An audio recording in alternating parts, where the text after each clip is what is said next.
I think that teachers, the whole premise of their job is about emotional connections, forming relationships, having that kind of those interactions with students, with colleagues all the time.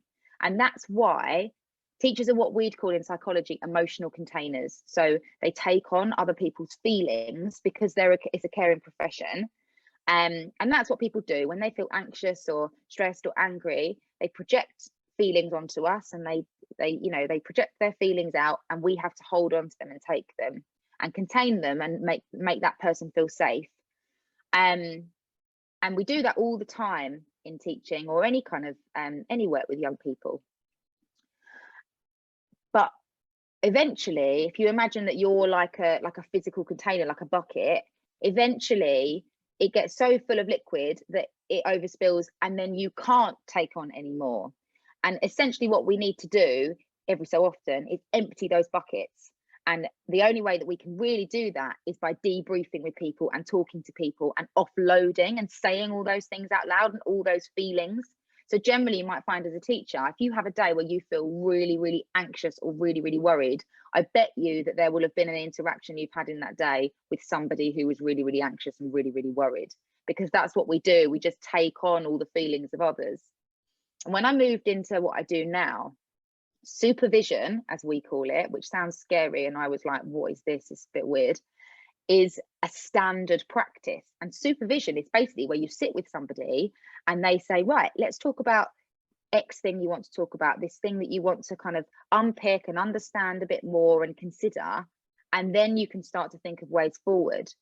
So now I go to supervision with something where I think I have no idea what to do about that. I just really, really stuck with it. And then by the end, you think, oh, yeah, it's obvious. Why didn't I think of that before? Because somebody has helped you formulate your thinking. But when the bucket is too full, we can't do that. So lots of other professions get supervision or work discussion groups and opportunities to offload and understand the psychology of what you're doing and why you feel the way that you feel. And teachers don't. And I think if they did, people could stick with it for longer. I think that people could manage it better, and you wouldn't have the same level of burnout as we see quite a lot. And I think as well, there's so many psychological processes going on in the classroom. There is so much psychology in there. People are projecting all their feelings all the time, and you can apply so much psychology to what's going on, and teachers aren't ever taught that.